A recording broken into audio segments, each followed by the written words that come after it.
Hi there.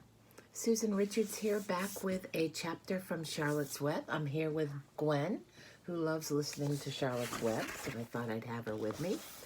We have gotten through 13 chapters of Charlotte Web, and we're on chapter 14. And this chapter is called Dr. Dorian. In our last chapter, Charlotte sang Wilbur to sleep. Wilbur was kind of worried and fretting about his future and tired because he had just tried to create a web, which he didn't succeed in doing. So Dr. Dorian. The next day was Saturday. Fern stood at the kitchen sink drying the breakfast dishes as her mother washed them.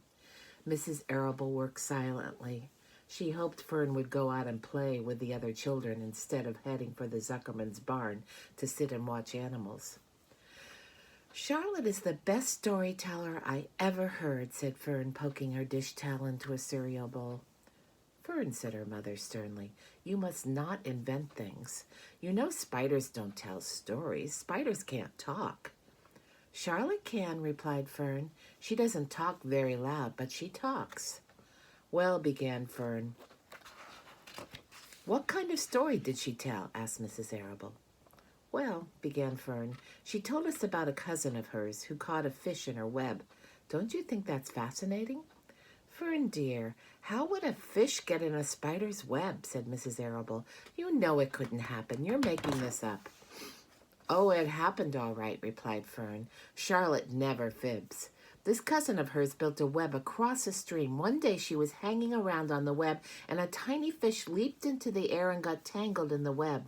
The fish was caught by one fin, Mother. Its tail was wildly thrashing and shining in the sun. Can't you just see the web sagging dangerously under the weight of the fish? Charlotte's cousin kept slipping in, dodging out, and she was beaten mercilessly over the head by the wildly thrashing fish, dancing in, dancing out, throwing... Fern, snapped her mother, stop it! Stop inventing these wild tales. I'm not inventing, said Fern. I'm just telling you the facts. What finally happened? Asked her mother, whose curiosity began to get the better of her. Charlotte's cousin won. She wrapped the fish up, then she ate him when she got good and ready. Spiders have to eat, the same as the rest of us. Yes, I suppose they do, said Mrs. Arable vaguely. Charlotte has another cousin who is a balloonist. She stands on her head, lets out a lot of line, and is carried aloft in the wind. Mother, wouldn't you simply love to do that? Yes, I would, come to think of it, replied Mrs. Arable. But Fern, darling, I wish you would play outdoors today instead of going to Uncle Homer's barn. Find some of your playmates and do something nice outdoors. You're spending too much time in that barn. It isn't good for you to be alone so much. Alone, said Fern. Alone? My best friends are in the barn cellar. It is a very sociable place, not at all lonely. Fern disappeared after a while, walking down the road toward Zuckerman's. Her mother dusted the sitting room. As she worked, she kept thinking about Fern. It didn't seem natural for a little girl to be so interested in animals. Finally, Mrs. Arable made up her mind she would pay a call on old Dr. Dorian and ask his advice. She got in the car and drove to his office in the village. Dr. Dorian had a thick beard. He was glad to see Mrs. Arable and gave her a comfortable chair. It's about Fern, she explained. Fern spends entirely too much time in the Zuckerman's barn. It doesn't seem normal. She sits on a milk stool in a corner of the barn cellar near the pig pen and watches animals. Hour after hour, she just sits and listens. Dr. Dorian leaned back and closed his eyes. How enchanting, he said. It must be real nice and quiet down there. Homer has some sheep, hasn't he? Yes, said Mrs. Arable. But it all started with that pig we let Fern raise on a bottle. She calls him Wilbur. Homer bought the pig, and ever since it left our place, Fern has been going to her uncle's to be near it. I've been hearing things about that pig, said Dr. Dorian, opening his eyes. They say he's quite a pig. Have you heard about the words that appeared in the spider's web? Asked Mrs. Arable nervously. Yes, replied the doctor. Well, do you understand it? Asked Mrs. Arable. Understand what? Do you understand how there could be any writing in a spider's web?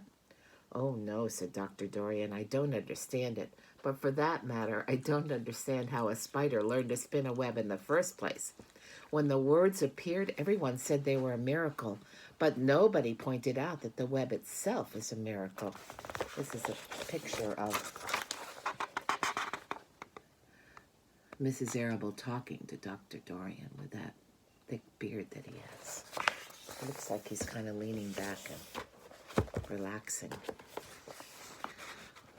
What's miraculous about a spider's web, said Mrs. Arable. I don't see why you say a web is a miracle. It's just a web.